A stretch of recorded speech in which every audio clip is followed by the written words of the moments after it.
दोस्तों, ध्यान का महत्व हमारे जीवन में बहुत अधिक है।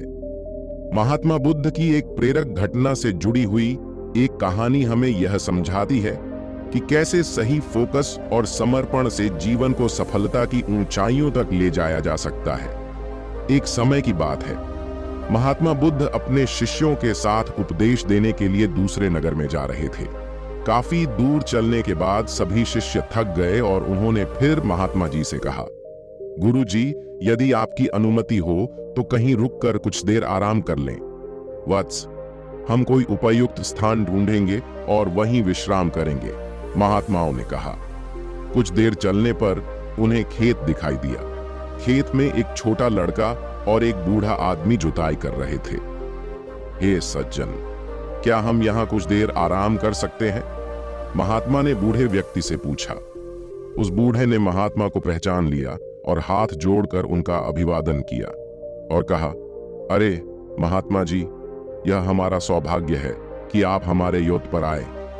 आप वहीं उस पेड़ के नीचे आराम करो, मैं जलपान करने की व्यवस्था कर दूंगा। तब महात्मा जी ने कहा, हे सज्जन, आप अपना काम पूरा करें, हमें कुछ नहीं चाहिए। फिर भी बूढ़ा नहीं माना और कुछ फल तोड़कर पानी देकर बूढ़ा अपने काम में लग गया।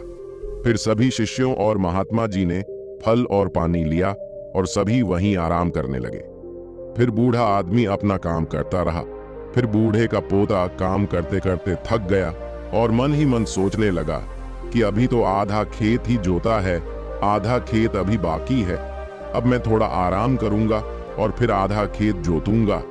ऐसा सोचकर वह एक पेड़ के नीचे जाकर आराम करने लगा।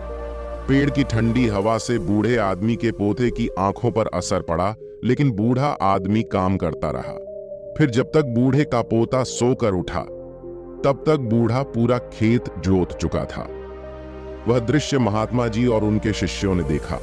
तब उनके शिष्य ने महात्मा जी से कहा, हे गुरुजी, इस बूढ़े व्यक्ति ने इतना बूढ़ा होने के बावजूद बिना आराम किए पूरा खेत जोत लिया, और दूसरी ओर इनका पोता इनसे छोटा होने के बावजूद भी आधा खेत जोतकर आराम करने लगा। ऐसा उत्साह प्रशंसनीय है। ऐसा उत्साह उन बुजुर्गों में दिखाई दे रहा है और उनका पोता थकान से विश्राम करने चला गया। हे वत्स, तुम ठीक कह रहे हो, लेकिन ऐसा इसलिए हुआ क्योंकि वह बूढ़ा व्यक्ति केवल खेत जोतने पर ध्यान दे रहा था, शरीर की थकान पर नहीं। महात्मा ने कहा, लड़के का ध्यान खेत जोतने पर नहीं था, बल्कि अपनी थकान पर था। यह हमें सिखाता है कि अपना ध्यान हमेशा लक्ष्य पर रखें, कहीं और नहीं। इतना कहकर महात्मा जी और उनके शिष्यों ने बूढ़े को नमस्कार किया और अपने रास्ते चले गए।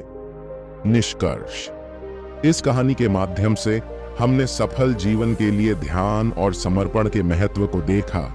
यह हमें याद दिलाता है कि अपने लक्ष्यों को प्राप्त करने के लिए हमें समय समय पर आराम करने की आवश्यकता है, लेकिन इसका मतलब यह नहीं है कि हमें अपने काम में आलसी होने की अनुमति है। सही फोकस और समर्पण के साथ हम सभी चुनौतियों का सामना कर सकते हैं और अपने लक्ष्यों को प्राप्त करने में सफल हो सकते हैं। दोस्तों, आज की यह कहानी आपको कैसी लगी और आप इस कहानी से और क्या सीख सकते हैं? कृपया यह भी हमें कमेंट करके बताएं। और साथ ही अगर आपको ये कहानी पसंद आई और अगर यह आपके लिए कारगर साबित हुई है, तो इसे अपने दोस्तों के साथ शेयर जरूर करें। धन्यवाद।